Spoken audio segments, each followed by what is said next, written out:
Bangladesh cricket অঙ্গনে এখন শুধুই অপেক্ষা।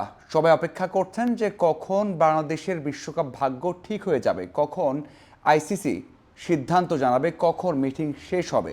দেখুন, একটা তো আলোচনা হবেই এবং সেই সিদ্ধান্ত আসবে, কিন্তু সেটা আজকে আসবে না। আমরা সবাই জানতে পেরেছিলাম যে রোববার মিটিংটা করা সম্ভব হয়নি, কারণ রোববার দিন আইসিসির অফিসটা বন্ধ ছিল। তবে আজ এবং কাল খুবই গুরুত্বপূর্ণ সময় এবং খুবই দ্রুত সিদ্ধান্ত নিতে হবে। এই জন্য আমরা আশা করতে পারি আগামী 24 ঘন্টা অথবা 48 ঘন্টার মধ্যে একটা সিদ্ধান্ত আসবে। এই কথাটা বিসিবির সভাপতি আমিনুল ইসলাম বুলবুল নিজেই বলেছেন। ঢাকাতে কথা বলেছেন, সেখানে বেশ কিছু বিষয় নিয়ে কথা বলেছেন এবং শুরুতেই যে বিষয়টা এসেছে সেটা হচ্ছে সিদ্ধান্তটা কবে আসবে, কারণ পুরো বাংলাদেশের ক্রিকেট অঙ্গন ওই একটা খবরের জন্য অপেক্ষা করছে। বিসিবি সভাপতি নিশ্চিতভাবে বলতে পারেননি যে সিদ্ধান্তটা কখন আসবে এবং কী সিদ্ধান্ত আসতে পারে, সেই আভাসটাও কিন্তু দিতে পারেননি। তিনিও অপেক্ষা করছেন। তবে বাংলাদেশ সরকার অথবা যে সিদ্ধান্তগুলো নেওয়া হচ্ছে একের পর এক, সেই সিদ্ধান্তগুলোতে তিনি একমত হয়েছেন এবং ভালোভাবেই সম্মতি দিয়েছেন। প্রথমত আমরা জিজ্ঞাসা করেছিলাম, বা আমাদের সহকর্মীরা যারা আছেন ঢাকাতে জিজ্ঞাসা করা হয়েছিল যে কবে সিদ্ধান্ত আসতে পারে। তিনি বলেছেন যেটুকু যোগাযোগ করা হয়েছে তারা 48 ঘন্টা, সর্বোচ্চ 48 ঘন্টার মধ্যে সিদ্ধান্ত জানিয়ে দেবে।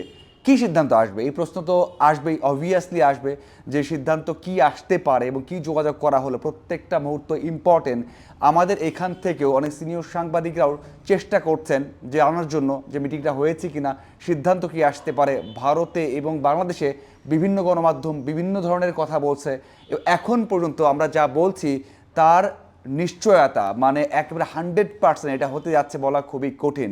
এই জন্যই সবাইকে অপেক্ষা করতে বললেন এবং বললেন যে শ্রীলঙ্কায় চাওয়া হয়েছে, আমরা অপেক্ষা করছি, আমরা যে কারণে খেলতে চাই না সেটাও বলা হয়েছে। অপেক্ষা করার পর সিদ্ধান্ত আসার পর তখন বিসিবি প্রতিক্রিয়াটা জানাবে। অবভিয়াসলি একটা প্রশ্ন এসেছে, সেটা হচ্ছে মুস্তাফিজুর রহমানের এই ঘটনার সাথে মানে বিসিবির সভাপতি কতটা মন খারাপ করেছেন বা প্রতিক্রিয়াটা কী। কারণ আমরা এর আগে যখন কথা বলেছিলাম তখন বিসিবি সভাপতির কাছ থেকে কোনো ধরনের প্রতিক্রিয়া পাইনি, বলেছেন যে অপেক্ষা করছেন। তখন এই যে ঘটনাগুলো যে আইপিএল বাংলাদেশে দেখানো হবে না অথবা বাংলাদেশ বিশ্বকাপে যাবে না বা বিশ্বকাপে ম্যাচগুলো ভারতে খেলতে চায় না, এই সিদ্ধান্তগুলোর আগে কথা বলেছিলেন। তখন বলেছিলেন যে আমরা আইসিসির দিকে তাকিয়ে আছি, আইসিসির সাথে কথা বলবো। কিন্তু এখন তিনি বলেছেন যে মুস্তাফিজের সাথে যা হয়েছে এটা অন্যায় হয়েছে, মুস্তাফিজের সাথে যা ঘটেছে এটা কোনোভাবেই গ্রহণযোগ্য না, এটা হতে পারে না। মুস্তাফিজ কিছু করেননি, কোনো কারণ ছাড়াই মুস্তাফিজকে বাদ দেয়া হয়েছে। এই কথাই তিনি বলেছেন যে কোনো কারণ ছাড়া মুস্তাফিজের সাথে এরকম অন্যায় করা হয়েছে। তিনি কিন্তু এই কথাটা বলেছেন। দেখুন, এই প্রতিক্রিয়া হচ্ছে বিসিবির সভাপতির। এখন বিষয়টা হচ্ছে যে ওই যে আলোচনা করা হচ্ছে যে শ্রীলঙ্কায় বাংলাদেশ দল বিশ্বকাপ খেলতে চায়, সেটা কতটা যৌক্তিকভাবে দেখছে আইসিসি। ভারতীয় কিছু গণমাধ্যম গতকালই জানিয়েছে যে আসলেই এই বিষয়টা মাথায় নেওয়া উচিত বা কনসিডার করছে এবং সেই ইন্ডিকেশন, সেই সবুজ সংকেতটা কিন্তু এখন পর্যন্তই আছে। এবং যতটুকু জানা যাচ্ছে যে আরও একটা ভেন্যু প্রস্তুত করতে চাইছে আইসিসি। মানে এটা বিভিন্ন সোর্স থেকে জানা, বিভিন্ন গণমাধ্যম থেকে জানা। ভারতও এখানে এই বিষয়টা নিয়ে কথা হচ্ছে যে আরও একটা ভেন্যু অ্যাড করা হতে পারে শ্রীলঙ্কাতে, যেখানে গল এবং কলম্বোতে ম্যাচ হওয়ার কথা, সেখানে আরও একটা ভেন্যু অ্যাড করে সেখানে ম্যাচ আয়োজনের কথা চলছে। যদিও চলছে, এখন কিন্তু 100% কনফার্ম না।